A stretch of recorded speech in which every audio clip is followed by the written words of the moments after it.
Walter Lingán, le reiteramos, por supuesto, la bienvenida a Perú. Es gratísimo poder compartir con él este encuentro argueriano. Walter, al igual que todos los que están casi en el estrado, es sanmarquino también. Estudió en la Facultad de Medicina, terminó medicina en Alemania, ha trabajado como médico varias décadas, pero paralelo a esa profesión, él ha creado un espacio interesantísimo allá, un espacio de tertulia literaria, La Ambulante, bastante conocida, reconocida en casi toda Europa. Un espacio de reflexión, un espacio donde participan casi la gran mayoría de artistas latinoamericanos que viajan hacia Europa, ¿verdad? Entonces ha sido gratísimo compartir esa tertulia, La Ambulante, allá en Colonia, y pese a que ya no vive en Colonia, sigue impulsando ese espacio, y ahora en Viena. Entonces pienso de que es vital para nosotros compartir con él esta noche y las veces que él venga a Perú. Un fuerte aplauso para recibir la palabra de Walter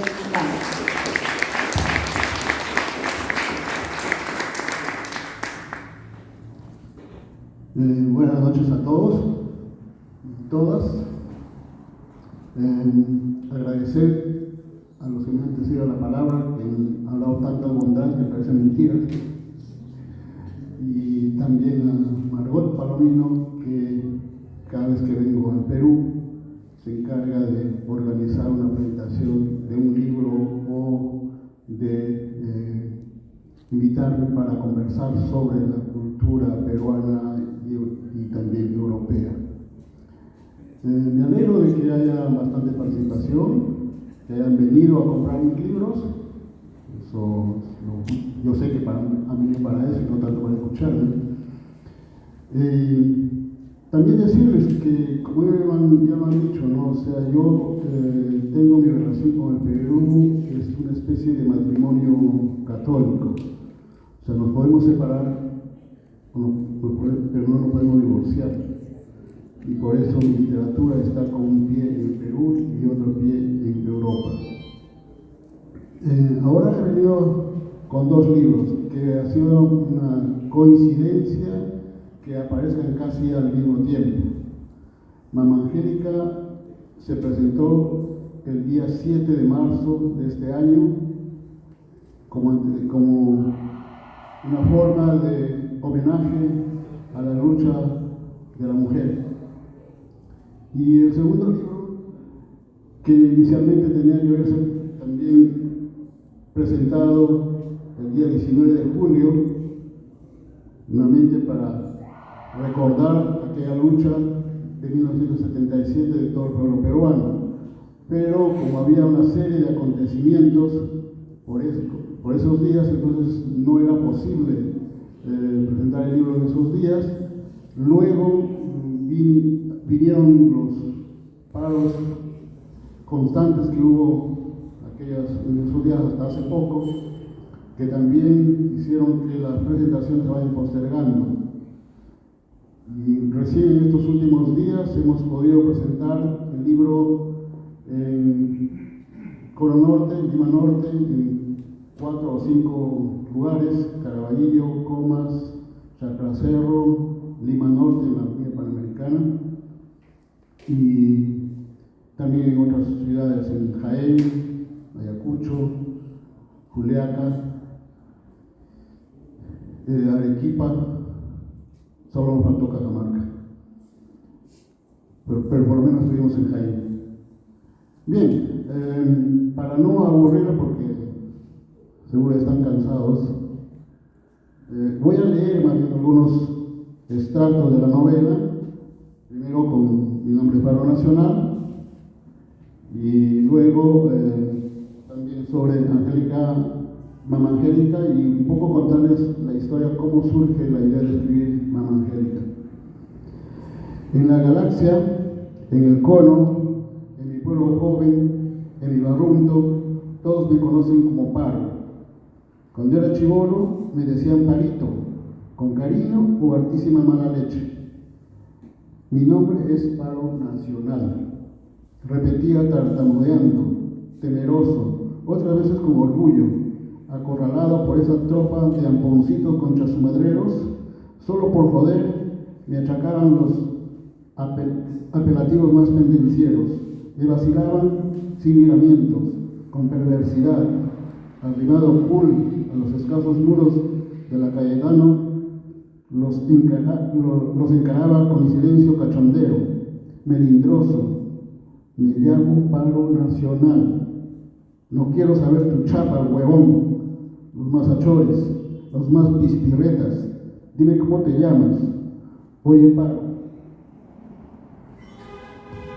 Oye, Paro, ¿se te para? Piojos centrinos, petizos, medio polvos, putarrancos ardilosos, cholos patarrajada, pendejísimos, pandilleros de medio pelo, Paro Nacional. Ese no es un nombre, cojudo. Cargamontón, bullying, no replicaba, calladito, respirando tranqui, abstruso, planteaba cara a esa turba insurgente de ladillas, calientapiedras en una esquina de la avenida Revolución, cuarta zona de Coyique. Luego, quiero ya pasar a la parte más, digamos, decisiva, cuando nace mi personaje llamado Paro Nacional. A la huelga 10, a la huelga 100, a la huelga madre también yo voy. Los ministros de Economía de la dictadura se dedicaron solo a dar paquetazos, unos más apocalípticos que otros. Primero fue Barúa y su llamado Baruazos, hasta que Walter Piazza mandó al infierno a las grandes mayorías. Para el colmo de los colmos, el tristemente famoso simio general Gaucho Luis Cisneros, ministro del Interior, decretó más muerte, más cárcel, suprimió el derecho a la movilización y anuló la ley de estabilidad laboral. Diversas organizaciones sindicales carburaron el modo de responder a tanto abuso. Se les prendió el foquito, huelga nacional, como en 1919 después de Cristo, paro nacional. Las opiniones, para variar, estuvieron divididas. Unos se echaron para atrás, según su bendita erudición, divididas.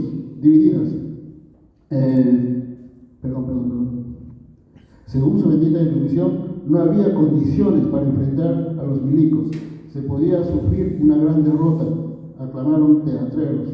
Frente a las tradiciones de la Confederación General de Trabajadores del Perú, CGTP, apareció la Coordinadora de Centralización y Unificación Sindical Clasista, CECUS, impulsada por el Partido Comunista del Perú, con P de Pueblo y R de Revolución. De todas maneras, por Siaca, resolvieron crear el Comando Unitario de Lucha, el CUL. Las federaciones sindicales llamadas independientes se compraron el pleito, Gráficos, Seguros, Luz y Fuerza y la Confederación Campesina del Perú. Chévere, pues, había que hacer realidad la Alianza Obrero Campesina. Sin embargo, sesudos volantes incendiaron la pradera del Coliseo Cerrado del Puente del Ejército. El campo se viene a la ciudad con piclador de los Andes, flor de la oroya, flor cucarina, la flor de la retama, la flor de la cantuta, todas las flores andinas, en fin, toda la área de raciocinios tildó de reformista, economicista y oportunista el anuncio del embarazo de mamá. Los mecheritos chinófilos se imputaron con lo de sovietófilos, los sovietófilos, aquí quiero decir los amigos del PSUVA. Ella, Feliciana, mostraba el bombo, o sea, su gravidez, la esfera con su pi y su diámetro, panza redondita, sin tregua sonó el charango de Jaime Guardia en la canchita de San Fernando, junto a la olla común de los huelguistas. Para sorpresa de todos, muy pocos automóviles se atrevieron a transitar. Esa madrugada, la avenida Tupac Amaru, en la zona de San Felipe, antes del hospital de Coyique, había sido bloqueada en forma parcial. La gente de Caraballo, con José Tábara a la cabeza, dio los primeros pasos. De pronto, hacia la entrada de Coyique, se dirigió un camión militar escoltando a un caterpillar que despejaba la pista. La escasa gente que esperaba la posibilidad de viajar hacia sus centros laborales se quedó a la expectativa. Lo mismo que mi viejo y su collera, nerviosismo. Todos se muñequearon. Los soldados, rígidos y taciturnos, no dijeron ni pío. Desaparecieron y no se les volvió a ver por las cercanías. Apenas los vehículos policiales se alejaron, volvieron a llenar de piedras la cinta de asfalto. Cuando nadie lo esperaba, por un costado del colegio Fe y Alegría, se abrió cancha un auto blanco con la idea de seguir su destino hacia Lima. Pedrones en la pista y un murallón de gente lo desanimó. Tuvo que regresar por donde vino. A las 7 de la mañana, la gente que había bajado de los cerros se amontonaba a la entrada de Coyique. En el paradero Velasco y el Camal, Año Nuevo presente. El paro era ya una realidad. De pronto, el Popular respondió. Se ocupó la pista y puso su cuota de enormes rocas. ¡Viva el paro nacional! Se rompió el hielo. Toda la gente, hombres y mujeres. La juventud divino tesoro se apoderó del asfalto. Apedrearon a un microbio. El chofercito carretero se empaló. Una señora, palo en mano, lo retó a seguir. Ante ella reclamó airado.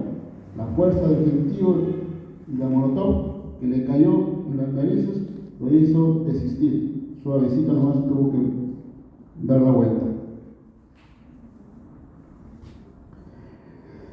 Luego ya cuando la gente llegó a la avenida Belaunde, se produjo lo siguiente. Subido en un pollo de la avenida Belaunde, floreaba el profe de apellido Goicochea. Valerio Calderón, dirigente de la Chancadora, segunda zona de Coyique, se mantenía a su lado dispuesto a mandarse con un palabreo chévere, pero por la franja secundaria de la avenida Tupac Amaru se acercó a toda velocidad un ómnibus de la Infantería de la Marina. En Guam, sin ninguna consideración, ametrallaron a la gente. Por un pelito se salvó de la muerte el profe Goicochea. Al compadre de la Chancadora le habían apuntado al pecho de su casaca negra de cuero. El reflejo defensivo rana lo hizo saltar y dejó a los cachacos con los cuerpos hechos. Una dundum atravesó el pecho de Jorge Jauregui. Un chorro de sangre le salpicó a Mami, que marchaba a su lado. Otra descarga de balas alcanzó a Flor Arcaje Pérez, a Fulvia Pardavé y al joven Alberto Ayala. Más allá, a pocos metros, cayeron Juan Flores Milla, Julio Lainez. A continuación se desplomó Zenobio Pastrana Soto. Otro proyectil y le impactó en la mitra, le destrozó el oído a Emilio Miliani, frente a la puerta de la cooperativa de vivienda. Tuvo la intención de guardar guita para invertirla en su futura Villa Galáctica. Mi nacimiento... voy a seguirme con esta parte para que se entienda bien. Luego se produjo un pesado silencio que a los pocos segundos fue roto por el llanto de mi aparición en este valle de lágrimas y de muerte. Se hincharon mis pulmones de aire enrarecido y seguí llorando incontrolable. Mami casi había perdido la conciencia. Somnolienta me alzó entre sus brazos, intentó arrullarme. Mi viejo y otro de sus compas aparecieron con una bandera peruana. Apresurados me envolvieron con el pentón patrio rojo y blanco. Mi desnudez se pobló de matices bicolores, rojo como la sangre derramada, blanco de la inocente clamando justicia y paz social. Tengo problemas con la vista.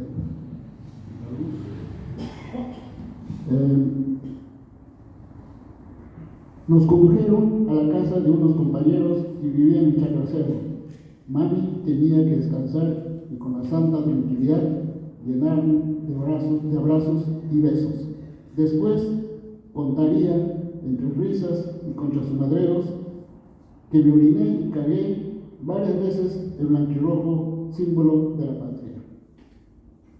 Entonces, mi nacimiento fue tsunami, terremoto, tempestad, desagravio, locura, desagüe, despiporre.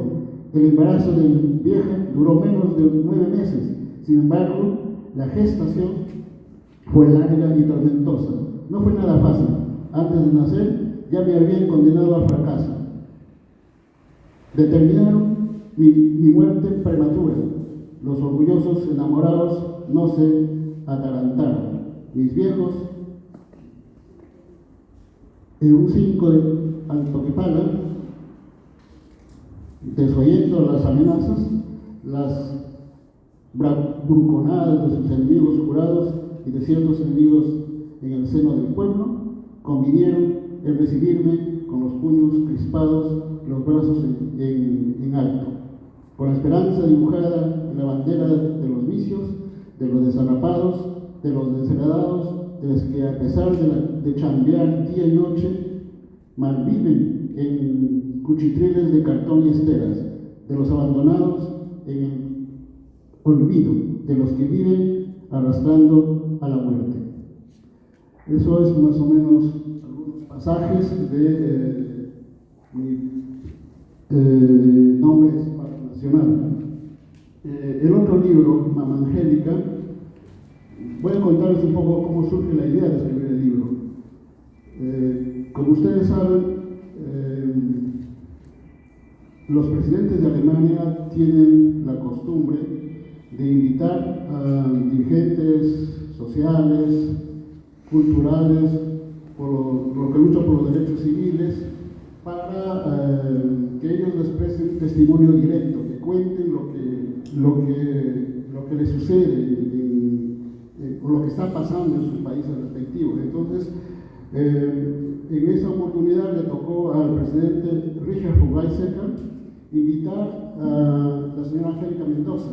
Eso fue más o menos en 1990, en aquellos años, ¿no? Entonces, en aquella época también existía en Alemania un grupos de peruanos que se solidarizaron con las luchas en el Perú. Y dentro de esos sectores escogieron también a 4 o 5 compañeros que debíamos ayudar en la traducción para la conversación que iba a tener la señora Angélica Mendoza con el presidente Richard von Weizsäcker. Lo que yo cuento en el libro es prácticamente toda la lucha que ella, todo lo que ella atravesó desde el 2 de julio de 1983, en que a su hijo lo secuestra el ejército de su casa.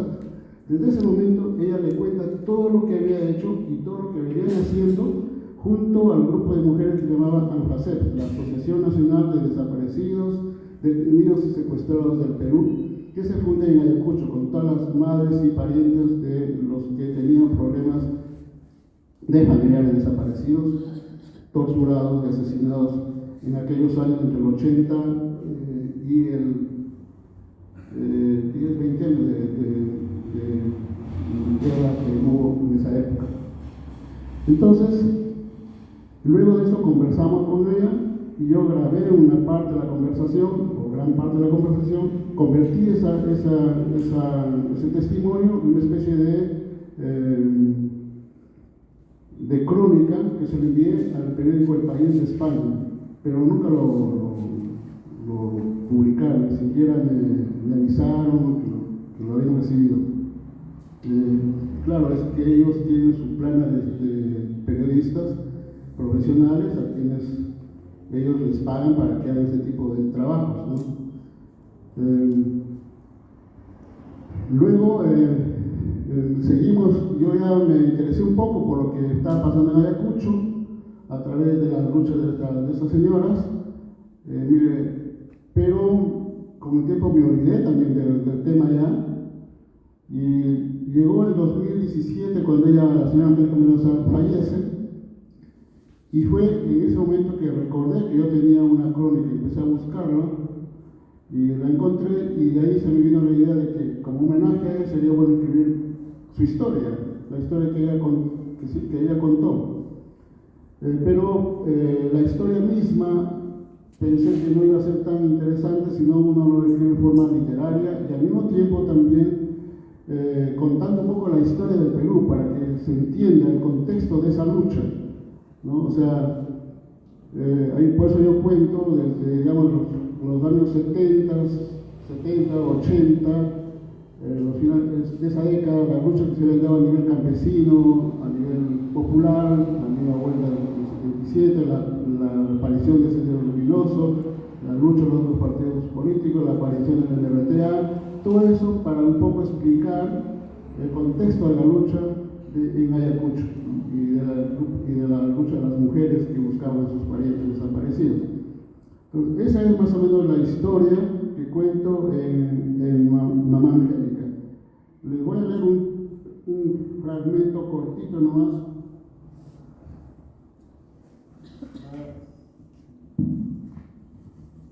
Cuando su hijo desaparece, o lo llevan a los del ejército, fue en la madrugada. Entonces ella siguieron un trecho al camión, pero después desapareció, nunca más lo volvieron a ver. Entonces, más o menos yo describo ese momento de la siguiente manera. El lucero de la mañana negó su claridad y no pudieron avistar en el horizonte la ruta por donde se fue. No encontraron su rastro. Con las primeras luces del alba, Mamá Angélica se allegó al cuartel, Los Cabitos, pero le dijeron que ellos no lo tenían.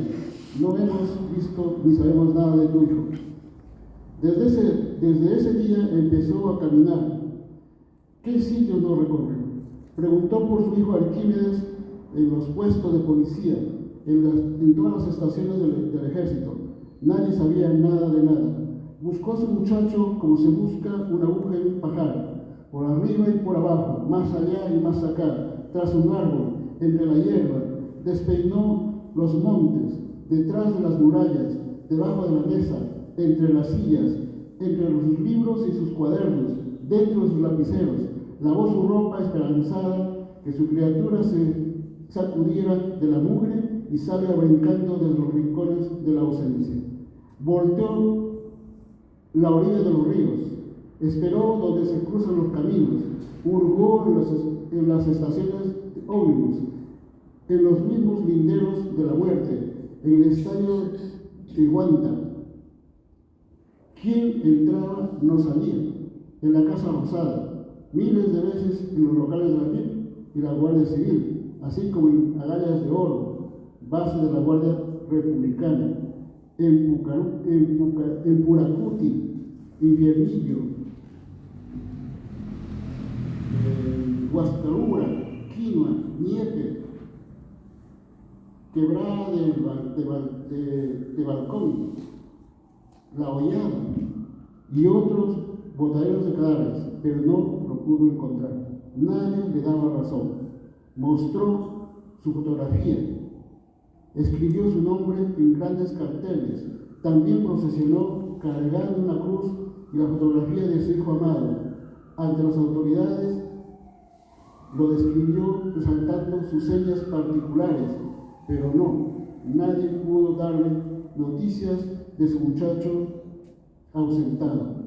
Algunos rumores, bisbiceos, muchos desmentidos. Al final quedaron huérfanos sus abrazos, sus labios mudos, clamando Arquímedes en el viento. Es que su nombre era Arquímedes, aunque su historia se resume ahora en una sola palabra y sin apellido: desaparecido. Bueno, yo creo que eso sería por el momento. Si tienen quizá preguntas, podemos seguir conversando, o al final quizás de forma privada podemos seguir todavía la charla. Muchas gracias por su atención.